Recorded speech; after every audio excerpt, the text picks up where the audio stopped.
Նախ վերստին պիտի անդրադառնամ այն փաստին, թե ինչով են տարբերված Կարո Օկումուշյանի եւ մնացած բոլորի այսօր օրինակ Արմենի Մեր Ալեքսանյան, Մովսեսի Շարբաթյան եւ մյուսների այսպես կոչված գործածը։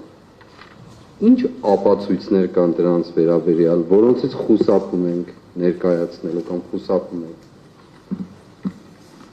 Մեղադրող կողմը խոսում է ինչ-որ բաներից, որը բոլորի մասը նույնն է։ Եվ մի բան էլ համարում մանիպուլատիվ կամ չգիտեմ ինչ։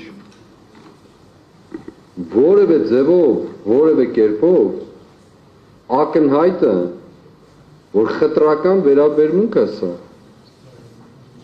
Եթե մեկ ինձ կարողանա փաստել, թե բոլորի հասցեին հնչված,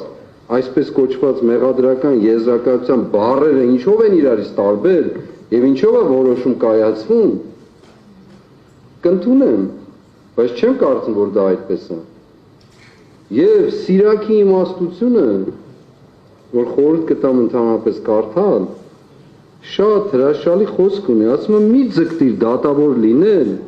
գուցե չկարողանաս վերացնել անիրավությունը, գուցե երբևէ ակնածելով հզորից սայթաքես քո արդարությունից։ Մեր մասին այսօրվա, դուք պատվարժան դատարան, այո, արդարադատություն եք անում, բայց թույլ տվեք այդ բառը ստուգաբանել,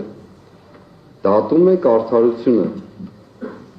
ոչ թե արդարադատությունը իրագործում։ Հենց այսօր ես էլ հետ չգնամ, Կարո Օկումուշյանը ինչով էր տարբեր մյուսներից, Կարոն ընդհանրապես որևէ բանի հետ կապ չունի, ինչով էր տարբեր, կարող եք փաստել դա, կարող եք վկայել, թե ավտոմատ դրված, թե ինչ ասվում է, ուրեմն դա է, իր պաշտպանը մեր Արամը Վարդևանյանը շատ